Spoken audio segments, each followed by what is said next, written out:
السلام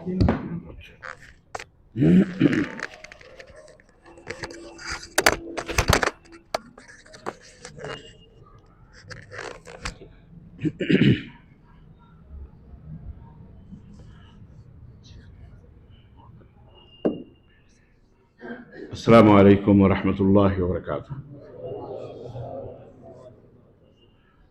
ان الحمد للہ نحمده ونستعینه ونستغفره ونؤمن به ونتوکل علیہ ونعوذ باللہ من شرور انفسنا ومن سیئات اعمالنا من يهده الله فلا مضل له ومن يضلل فلا هادي له واشهد ان لا اله الا الله واشهد ان محمدا عبده ورسوله اما بعد فان خير الحديث كتاب الله وخير الهدي هدي محمد صلى الله عليه وسلم وشر الامور محدثاتها وكل محدثة بدعة وكل بدعة ضلالة وكل ضلالة في النار. قال الله تبارك وتعالى في كلامه المجيد: يا أيها الذين آمنوا اتقوا الله حق تقاته ولا تموتن إلا وأنتم مسلمون. يا أيها الناس اتقوا ربكم الذي خلقكم من نفس واحدة وخلق منها زوجها وبث منهما رجالا كثيرا ونساء واتقوا الله الذي تساءلون به والأرحام إن الله كان عليكم رقيبا.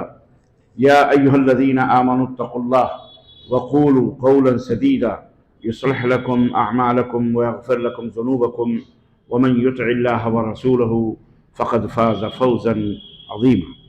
اللهم صل على محمد وعلى آل محمد كما صليت على إبراهيم وعلى آل إبراهيم إنك حميد مجيد. اللهم بارك على محمد وعلى آل محمد كما باركت على إبراهيم وعلى آل إبراهيم إنك حميد مجيد.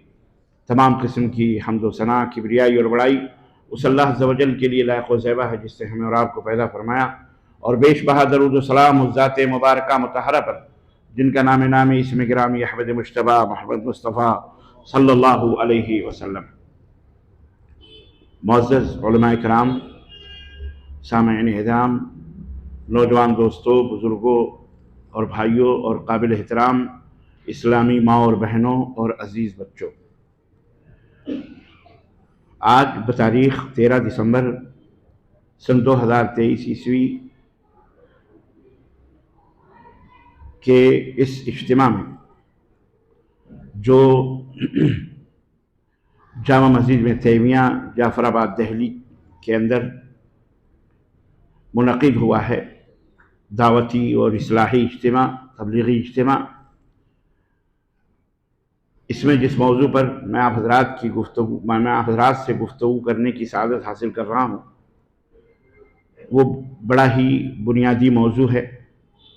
چونکہ پہلی ملاقات ہے اس لیے اس کی مناسبت سے میرے دماغ میں اچانک ایک اہم موضوع آیا ہے جس سے میں آپ حضرات کے دلوں کو، دماغ کو، روشناس ذہنوں کو کرانا چاہ رہا ہوں۔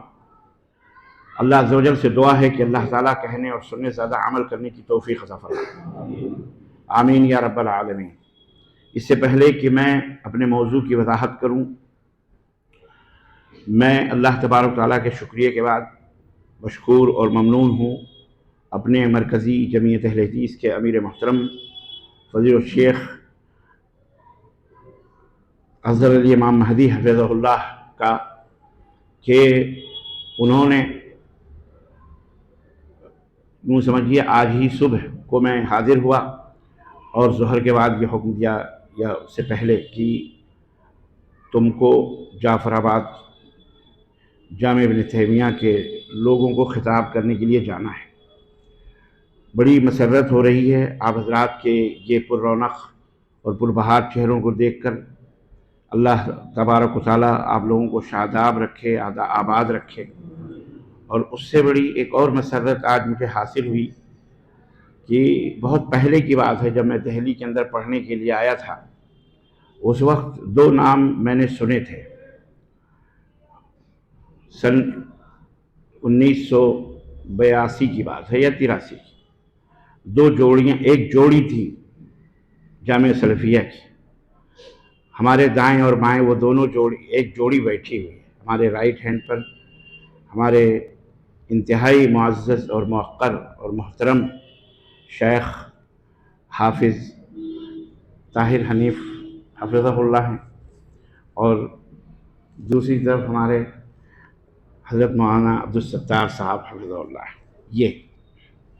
یہ دونوں ایک بہت بچپن سے میں نے سنتا رہا کہ دہلی میں جامعہ سلفیہ سے دلی آئے، اور دلی میں پھر اس کے بعد دونوں جوڑیوں میں علیحدگی ہوئی، اور ایک سعودی عرب چلے گئے، ایک دہلی کے ہو کے رہ گئے. اور آج اچانک جب میں گاڑی سے اترا تو دونوں حضرات کے چہروں کو دیکھ کے بڑی مسرت ہوئی. اللہ سے دل سے دعا نکلی کہ اللہ سلامت رکھے، اور اللہ ان کی عمر میں برکت عطا فرمائے، اور اللہ تبارک و تعالیٰ ان کے علم سے اللہ اسلام اور مسلمانوں کو نفع پہنچائے، اور اللہ ان لوگوں کے سائے کو ہمارے سروں پر تا دیر قائم و دائم رکھے.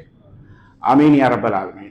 ڈاکٹر شیس تیمی حفظہ اللہ آپ کی خدمت میں جو کچھ بھی مدح سرائی کے مبالغہ آرائیاں فرما رہے تھے، میں اس لائق نہیں ہوں.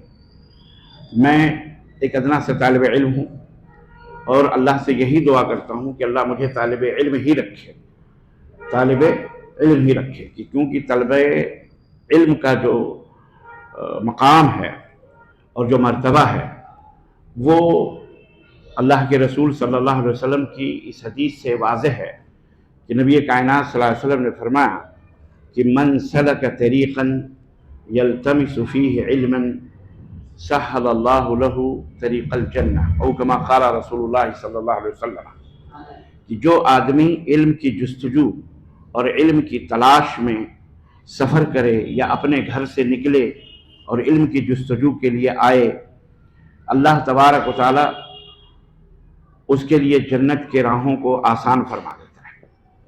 تو اس راہ میں جو حصول علم کے لیے آدمی اپنی زندگی کے قیمتی وقت کو صرف کرے، مثال کے طور پر آپ حضرات کو یہ پتہ چلا، یہ اعلان ہوا کہ کچھ طلباء آپ کی اس مسجد میں آنے والے ہیں، کچھ علماء آنے والے ہیں جو آپ کو اللہ اس کے رسول کی باتیں بتائیں گے، جو آپ کو آپ کے ایمان کی تازگی کا سبب بنیں گے. آپ حضرات اپنے گھر کو چھوڑ کر اللہ کے اس گھر کے اندر تشریف لائے، اکٹھا ہوئے، جمع ہوئے، تو یقیناً یہ بھی طلب علم کا وہ جذبہ ہے، اور اسی کی راہ میں نکلنا ہے جس راہ کی طرف نبی کریم صلی اللہ علیہ وسلم فرمایا کہ جو آدمی نکلے تو اللہ اس کے لیے جنت کی راہوں کو آسان فرما دیتا ہے.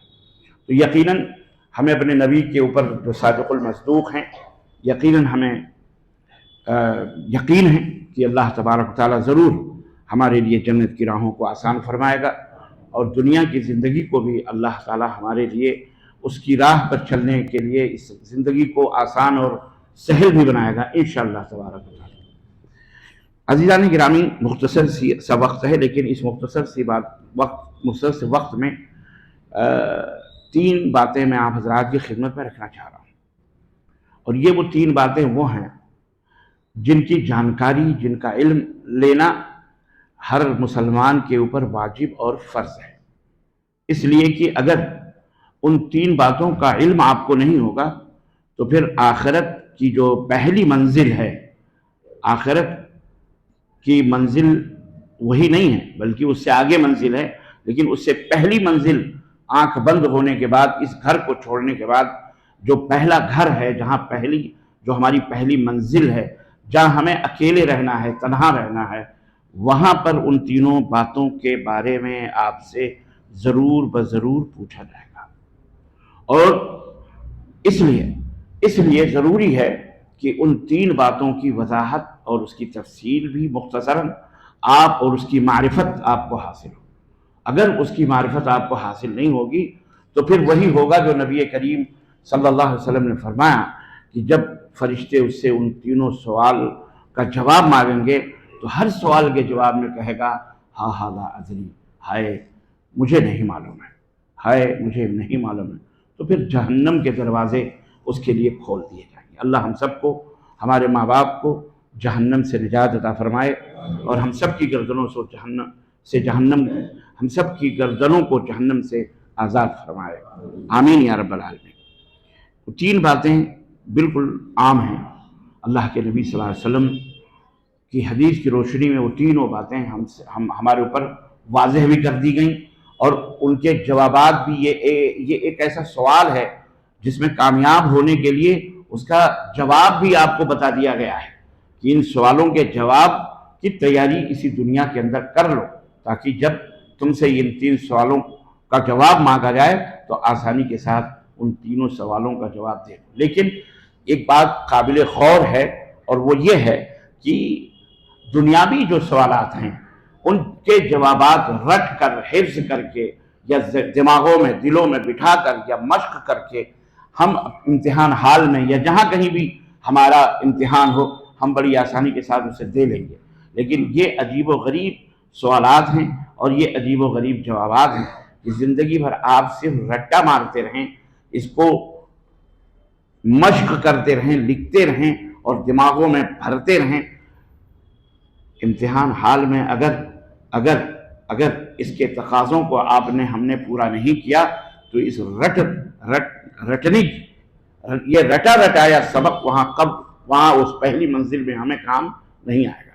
کوئی حفظ کر لے کہ چلو صاحب ہم یاد کر لیتے ہیں، کیا مشکل ہے، ہم جواب دے لیں گے قبر میں، لیکن نہیں، وہاں وہ جواب نہیں آئے گا جب تک ان تینوں کے تقاضوں کو ہم پورا نہیں کریں گے۔ آئیے ہم آگے بڑھتے ہیں اور اس کو آپ کے ذہن و دماغ میں 1 بائی 1 بٹھانے کی کوشش کرتے ہیں۔ سب سے پہلا سوال قبر میں، چاہے کوئی مانے نہ مانے، چاہے کوئی تسلیم کرے نہ کرے، لیکن یہ وہ حقیقت ہے جن حقیقتوں سے نبی کائنات نے پردہ اٹھا دیا ہے۔ آج ہماری سمجھ میں نہیں آ رہی ہیں یہ باتیں، لیکن یا دنیا والوں کی باتیں، لیکن کل جب یہ آنکھ بند ہوگی اور حجابات جب ہمارے آخرت کے حجابات جب اٹھیں گے اور دنیا کے حجابات، دنیا اور ہمارے درمیان حجاب ڈال دیا جائے گا، پردہ ڈال دیا جائے گا، اور ادھر کے حجابات کھلیں گے، تب پھر ساری باتیں وہاں مانو گے بھی تو ان کا کوئی اعتبار نہیں ہوگا، تسلیم کرنے سے بھی ماننے سے بھی کوئی فائدہ نہیں ہوگا۔ اسی لیے اللہ تبارک و تعالیٰ نے اپنے بندوں کو یاد دہانی کے طور پر کہ میرے بندو، یہ اللہ رب العالمین ہے، اللہ تبارک و تعالیٰ رحمان الرحیم ہے اپنے بندوں پر، اسی لیے اس نے اس سبق کو یاد دلانے کے لیے، اس درس کو بتانے کے لیے، ذہن و دماغ میں بٹھانے کے لیے انبیاء اور رسول کے سلسلے اس نے جاری فرمائے۔ اللہ اس نے اپنے نبیوں اور رسولوں کا ایک لمبا سلسلہ جاری فرمایا تاکہ جب جب ضرورت پڑے تب تک انبیاء جائیں اور اس درس کو، اس سبق کو لوگوں کو بتلاتے رہیں اور سمجھاتے رہیں، تاکہ شیطان جو ان کا ازلی اور ابدی دشمن ہے وہ انہیں گمراہ نہ کر سکے اور انہیں جنت کی راہوں سے ہٹا کر جہنم کی راہوں پہ نہ لے جا سکے۔ یہ بہت بڑا احسان ہے، اور اس اللہ نے پورے جہنم سے اپنے بندوں کو بچانے کے لیے اور شیطان کے بہکاوے میں ہمارے بندے نہ آئیں، اس کے لیے ایک مضبوط اور زبردست اہتمام فرمایا ہے، انتظام فرمایا ہے کہ جناب کہیں سے بھی اور قدم قدم پہ ہماری رہنمائی فرمائی ہے۔ اللہ تبارک و تعالیٰ نے قدم قدم پہ رہنمائی فرمائی۔ کل قیامت کے دن کھڑے ہو کر کے آپ اللہ کے سامنے کہہ سکتے کہ ہم کو اس بات کا پتہ نہیں تھا، یا اللہ ہم تک پہنچانے والا نہیں پہنچا، یا ہم تک بتانے والے ہم تک نہیں پہنچے، آپ نہیں کہہ سکتے۔ اللہ رب العزت نے اس کو سمجھنے کے لیے، جنت کی راہوں کو جاننے کے لیے، اللہ کا علم حاصل کرنے، اللہ کو پہچاننے کے لیے اللہ نے ہمیں دماغ دیے، آنکھیں دی، زبان دیے، اور سوچنے اور سوچنے کے لیے شعور عطا فرمایا، آگہی بخشی، دیکھنے کے لیے آنکھیں دی کہ اپنے آنکھوں سے دیکھو کہ اس دنیا کے اندر کیا ہے، یہ کس نے پیدا کیا، یہ کون ہے، یہ پوری دنیا کو چلانے والا، یہ زمین یا آسمان۔ ہم نے چند مشینیں، ہم نے چند چیزیں اپنے ہاتھوں سے بنائی ہیں، دیکھیے کتنے ایکسیڈنٹ ہوتے ہیں، کتنے ٹکراؤ ہوتے ہیں، کتنا ایک دوسرے سے تصادم ہوتا ہے، کتنا رش ہوتا ہے، کتنا جام ہوتا ہے کہ 10 منٹ 15 منٹ یا آدھا گھنٹے کے راستے 1.5 گھنٹے لگتے ہیں۔ اس کے اندر عجیب و غریب زحمہ اور عجیب و غریب جام اور عجیب و غریب بھیڑ، لیکن اللہ تبارک و تعالیٰ نے آسمان پہ دیکھو بے شمار لاتعداد ستارے اور سیارے پیدا فرمائے، کبھی آپس میں ہی ٹکرا رہے ہیں۔ کل فی فلک یسبحون، ہر ایک اپنے اپنے دائرے میں، ہر ایک اپنے اپنے فضاؤں میں جناب علی رواں دواں ہیں اللہ کے حکم سے۔ نہ کہیں کوئی حکم عدولی ہو رہی ہے، نہ کہیں کوئی تاخیر ہو رہی ہے، نہ کہیں کوئی تعجیل ہو رہی ہے، بلکہ سب اپنے اپنے وقت اور مقررہ وقت پر نکل رہے ہیں، چل رہے ہیں. الشمس والقمر بحسبان، سب حساب و کتاب کے ساتھ، سورج بھی، چاند بھی، رات بھی، دن بھی، سردی بھی، گرمی بھی، برسات بھی، ہر چیز اللہ کی بنائی ہوئی. ہم بھی آپ بھی اور ہمارے جسم کے اوپر جناب عالی اللہ تبارک تعالیٰ کی معرفت کی وہ تمام نشانیاں موجود ہیں. وفی انفسکم افلا تبصرون، اپنے آپ میں غور کرو، اللہ تمہیں سمجھ میں آ جائے گا، اللہ کی معرفت آ جائے گی، اللہ کی پہچان آ جائے گی کہ سب کچھ گوشت اور پوست، چربی اور خون کا کرشمہ ہے، لیکن عجیب و غریب چمڑے ہیں، گوشت ہے، ہڈیاں ہیں، اور ہمارے جسم میں کیا ہے؟ لیکن اللہ اکبر، ایسی چیزیں ہیں کہ سننے کا کام لیا جا رہا ہے، انہی چمڑوں سے دیکھنے کا کام لیا جا رہا ہے. جناب علی کھانے پینے کا نظام ہضم جو پیٹ کا ہے یہ مکمل طریقے سے کام ہو رہا ہے. ہاتھ اپنے کام کر رہے ہیں، پیر اپنی جگہ پہ، جو جس کے لیے اللہ رب العزت نے متعین فرمائے ہیں وہ تمام سب چیزیں اپنی اپنی جگہوں پہ کام کر رہی ہیں اور بڑے ہی سسٹم سے کام کر رہی ہیں، ہے کہ نہیں؟ اسی کے اندر غور کر لیا جائے تو اللہ سمجھ میں آ جاتا ہے. تو عزیزان محترم، عرض کرنے کا مطلب یہ ہے کہ اس اللہ کا فضل اور اس کا احسان ہے جس نے ہمیں اپنے تک پہنچنے کے لیے راستے کو بالکل آسان اور سہل بنا کر کے کیک کی طرح ہمارے سامنے رکھ دیا ہے. اب اگر کوئی بدنصیب ہے، کوئی ہلاک ہونے والا ہے، برباد ہونے والا ہے تو بات الگ ہے. اللہ کے رسول صلی اللہ علیہ وسلم نے اسی لیے فرمایا ترکتکم علی المحجۃ البیضاء لیلھا کنہارھا لا یزیغ عنہا الا ھالک. میں نے، اے میری امت کے لوگوں، میں نے تمہیں ایک ایسی شاہراہ پہ چھوڑا ہے جس کی راتیں بھی دن کی طرح روشن، کوئی اندھیرا پن نہیں، کوئی زیغ و زلال نہیں، کوئی کجی نہیں، کہیں کوئی سپیڈ بریکر نہیں، کہیں کچھ بھی نہیں، بالکل سیدھی شاہراہ ہے. آنکھ بند کر کے چلے آؤ، بالکل واضح ہے. سورج رات کیا اندھیرا بھی نہیں ہے، جس کی راتیں بھی دن کی طرح روشن ہے. اور آپ نے فرمایا لا یزیغ عنہا الا ھالک، اس راہ سے وہی شخص بھٹک سکتا ہے، گمراہ ہو سکتا ہے جس کے مقدر میں ہلاکت و تباہی لکھی ہے. اللہ اکبر، ہم خوش نصیب ہیں کہ اللہ نے ہمیں اپنا علم عطا فرمایا، اپنی معرفت عطا فرمائی. ہمیں ان تینوں باتوں کو سمجھنے اور ان تینوں چیزوں کو جاننے کے لیے اللہ تبارک و تعالیٰ نے قرآن نازل فرمایا، نبیوں کو نازل فرمایا، علماء اس کے بعد آخری نبی ہمارے اور آپ کے حضرت محمد الرسول اللہ صلی اللہ علیہ وسلم کو بھیجا، اور انبیاء کے وارثین. اور اللہ کا فضل ہے کہ وہ دماغ سمجھنے کے لیے دیا کہ ہمیں وہ ساری باتیں سمجھ میں آ رہی.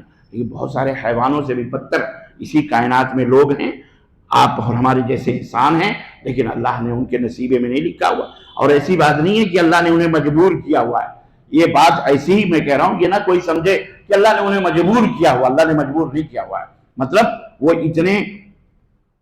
اتنے بدنصیب ہیں کہ ان کی سمجھ میں بھی یہ باتیں نہیں آ رہی ہیں. لہم اعین لا یبصرون بہا، آنکھیں ہیں پر دیکھتے نہیں. وَلَهُمْ آذَانٌ لَا يَسْمَعُونَ بِهَا، کان ہیں پر سنتے نہیں. وَلَهُمْ قُلُوبٌ لَا يَفْقَهُونَ بِهَا، دل ہے پر وہ سمجھتے نہیں. أُولَٰئِكَ كَالْأَنْعَامِ بَلْ هُمْ أَضَلُّ، اللہ نے فرمایا وہ جانور ہیں. کون لوگ؟ یہ جو اللہ کے ساتھ شرک کرتے ہیں، جو اللہ کے ساتھ شرک کرتے ہیں وہ جانور ہیں، بلکہ جانوروں سے بھی بدتر ہیں. بہرحال تو اس لیے اللہ نے فرمایا ہم نے آنکھیں دی، کان دیے، ہاتھ دیے، پیر دیے، زبان دیے، سننے کے لیے، دیکھنے کے لیے آنکھیں دی، سننے کے لیے سب دل دیا سمجھنے کے لیے. اس کے باوجود بھی اگر وہ نہیں سمجھتے تو پھر وہ جانور ہیں، بلکہ جانوروں سے بھی بدتر ہے، جانوروں سے بھی بدتر ہے. آپ لوگوں میں کوئی ایسا بندہ ہے جو مجھے جانوروں سے بھی بدتر ہیں؟ کون؟ یہ مشرکین. ان کی کوئی چھوٹی سی مثال جو عام ہے، بالکل سادہ سی کوئی مثال، زندہ مثال سے مراد یعنی آپ روز بروز دیکھ رہے ہو، بلکہ باقاعدے اس کو موجودہ دنیا میں ہمارے بھارت کے اندر خاص طور سے باقاعدے وہ دکھنے میں بھی آ رہا ہے، جو جانوروں سے بھی بدتر ہے. کوئی مثال دے سکتے ہیں آپ میں؟ کوئی ہے؟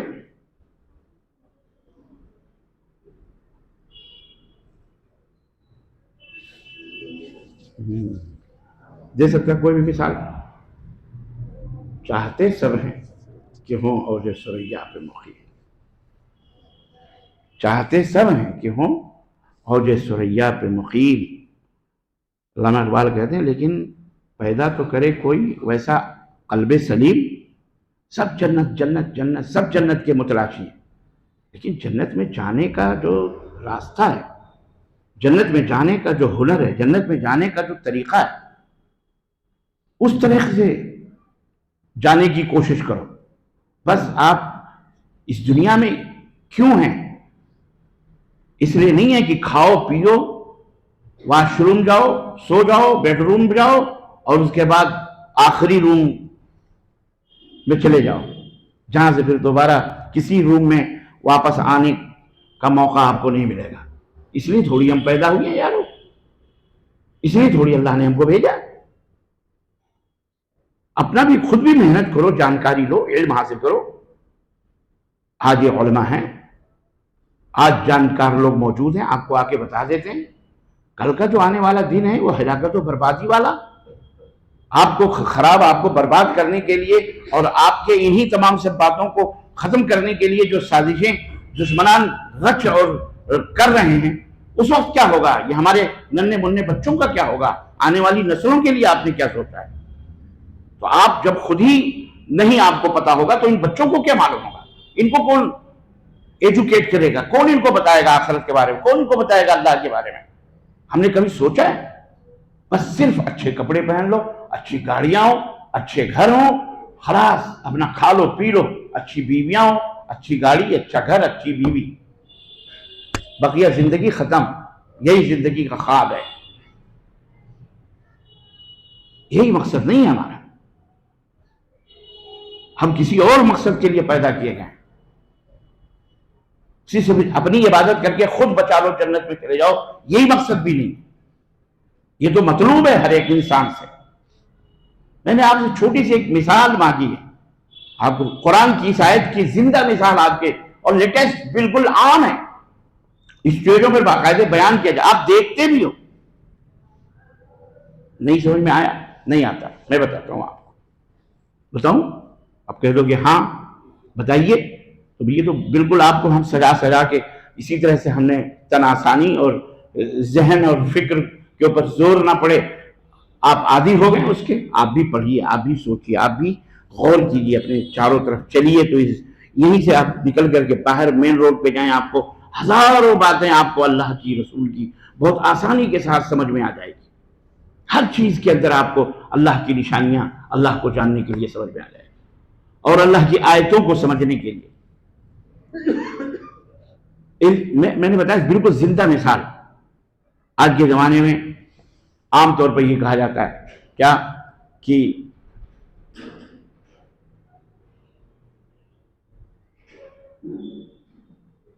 نہیں سمجھ میں آ رہا، آج کے زمانے میں کہا جا رہا ہے کہ گو ماتا کے متر پیو۔